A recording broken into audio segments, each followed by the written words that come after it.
Quoi de plus chargé d'histoire et de mémoire qu'un cimetière ? Le Père-Lachaise, situé à l'origine sur des hauteurs à l'extérieur de Paris, fut construit au XIXe siècle. En 1830, une trentaine d'années après son ouverture, il comptait environ 33 000 tombes et occupait une superficie de 17 hectares. Aujourd'hui, sa surface de 43 hectares lui permet d'accueillir 70 000 tombes, plus de 5 000 arbres et 3 millions de visiteurs par an.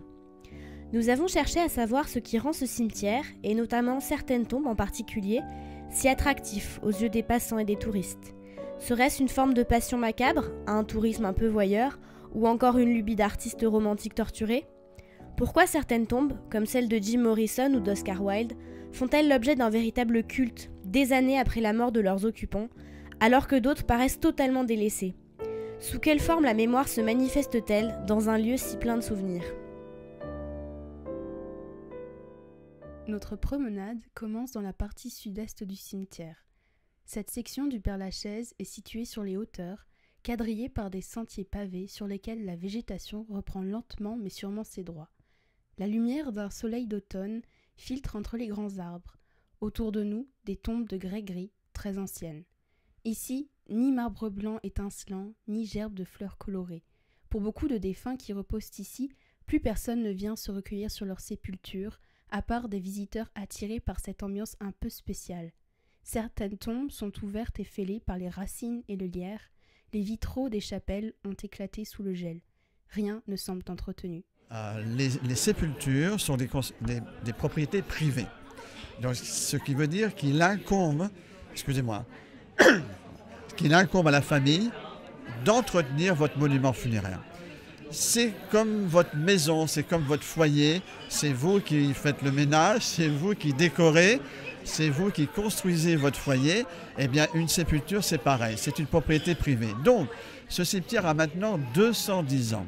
Entre-temps est passée la révolution industrielle. Entre-temps, les choses ont évolué, les familles se sont éclatées, la société a changé. Il y a des familles qui sont enterrées là depuis 200 ans, dont les descendants sont peut-être à l'autre bout du monde. En montant quelques marches, une tombe fleurie, surmontée d'une nymphe alanguie, attire notre attention. Des bougies rouges et blanches, une multitude de petits drapeaux, pas de doute, c'est celle de Chopin. Juste en face, une autre sépulture. Une plaque de cuivre, 2 portraits, un vers extrait d'un poème mélancolique, un couple, du nom de Gaulle. Si pour nous ce nom n'évoque rien, ce n'est pas le cas pour ce vieux professeur d'université. Eux sont si souvent oubliés. Ils servent de marchepied pour prendre des photos de la tombe de Chopin, déplore-t-il. Et il n'est pas le seul que cette sélection de la mémoire agace. Les 80 000 autres tombes sont délaissées par les touristes, un mépris qui attriste Bertrand Beyern.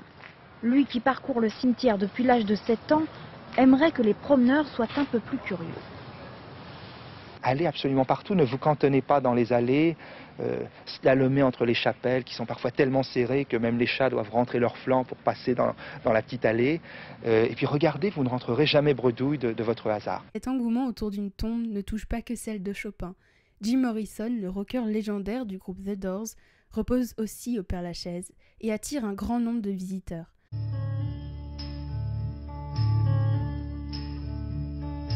This is the end, beautiful friend. Moi, je crois que son esprit est toujours là, donc j'ai une sensation qu'il est content. Je ressens en moi qu'il est content que je fasse ça, c'est lui apporter de l'amour là où il n'en a pas eu de son vivant.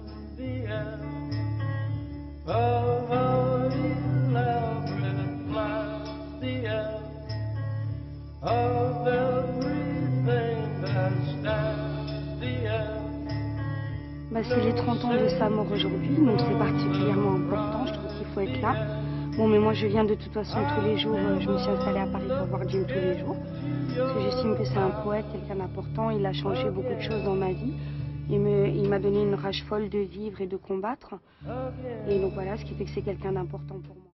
Nous avons rencontré un habitué du cimetière qui spontanément a engagé la conversation. Clope au bec, visage buriné, le ton de voix est rustique. Cela fait 30 ans qu'il arpente les chemins du cimetière. Il aime tout particulièrement flâner du côté de la tombe de Jim Morrison. Mort en 1971 à 27 ans, inhumé au Père-Lachaise, Jim Morrison reste encore aujourd'hui une légende. Sa tombe a une réputation ésotérique. une faune sulfureuse a l'habitude de venir se recueillir sur la sépulture de leur idole.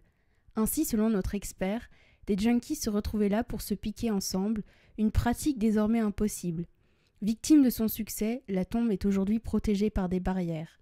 Face à cette décision, les fans ont eu recours à d'autres moyens, parfois inexplicables, pour rendre hommage au rocker. Un arbre avoisinant la tombe est recouvert de chewing-gum préalablement mâché et collé en souvenir de Jim Morrison.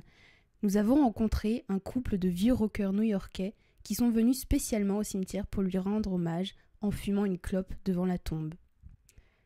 Des pratiques tout aussi surprenantes se sont développées autour de la tombe du poète irlandais Oscar Wilde. Des traces de baisers rouges de ses admiratrices recouvraient sa tombe, une pratique étrange auquel les autorités du cimetière ont tenté de remédier en installant une vitre autour de la sépulture.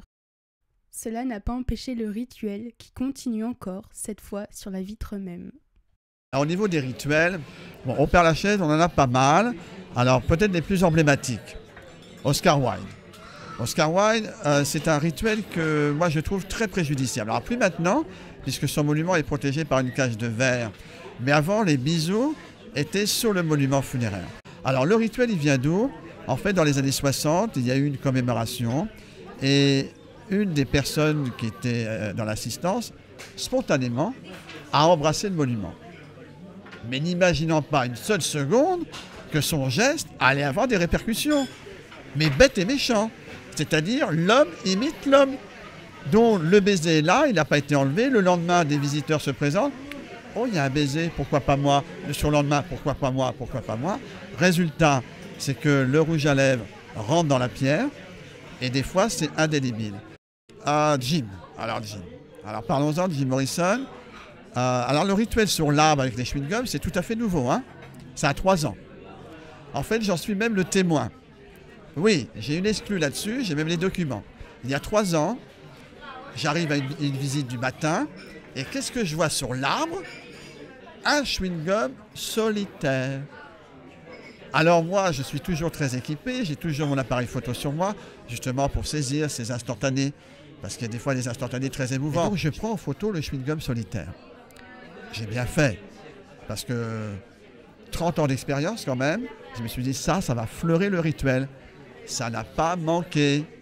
Quotidiennement, l'arbre s'ornementait de chewing-gum multicolores. Alors ça aussi, c'est des rituels qui ne me gênent pas, parce que ça n'a pas de conséquences, c'est mignon, mais bon, ça n'a aucun symbole non plus. Hein, le chewing-gum Jim Morrison n'a aucun symbole. C'est en fait la répétition de l'homme qui imite l'homme. Des gestes qui peuvent nous paraître symboliques, mais qui revêtent des significations quasi mystiques pour ceux qui y prennent part. Ces hommages particuliers côtoient ceux, beaucoup plus classiques, des familles venant rendre hommage et fleurir la tombe de leurs ancêtres.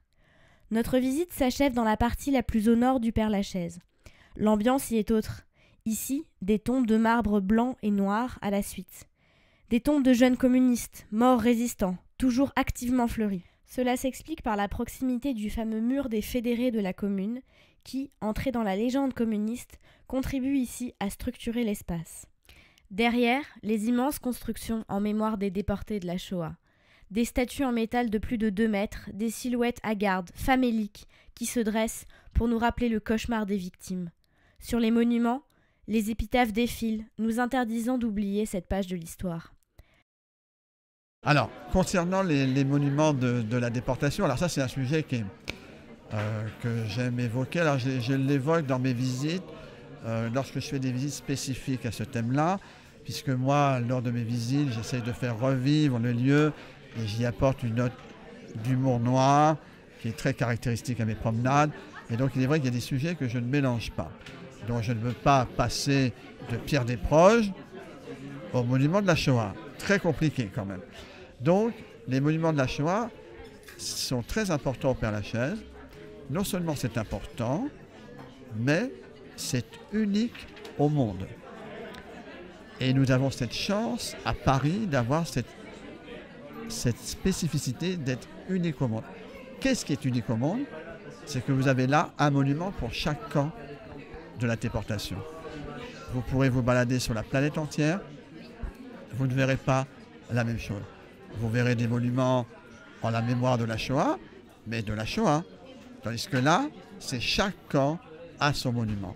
Alors évidemment, ce ne sont pas des monuments où il y a de la couleur, non, c'est très sobre, mais ils sont hyper symboliques. J'aimerais évoquer un monument qui me vient à l'esprit, qui est peut-être un des plus emblématiques, celui d'Auschwitz, où on voit, on voit plusieurs personnages, dont un qui a une brouette, et on voit un corps dans la brouette. Alors c'est très symbolique tout ça. D'abord, les personnages sont représentés avec des fils de fer et des espaces entre les fils. Là, le sculpteur a voulu évoquer d'abord l'uniforme, mais aussi la transparence des corps, la malnutrition. La mémoire ici, elle n'est plus symbolique ou familiale, mais elle est historique. La mémoire, un phénomène complexe, n'est donc pas figé dans le temps, mais en perpétuelle évolution. Le cimetière, autrefois excentré et isolé de la ville, est aujourd'hui parfaitement intégré dans la culture parisienne. Ses illustres habitants et l'admiration qu'ils suscitent contribuent à créer un lien entre les vivants et les morts. Sur la tombe de Musset, on trouve dans les interstices du monument des petits billets. Et je dois vous avouer que l'été dernier, j'ai eu l'indélicatesse, non seulement d'en lire un, mais de ne pas vouloir le confier à quelques vents mauvais, de vouloir l'archiver aussitôt. Quelqu'un qui avait simplement tracé ces quelques lignes. Alfred, je te serai éternellement reconnaissante pour mon 14 au bac de français. Merci, t'es un vrai pote.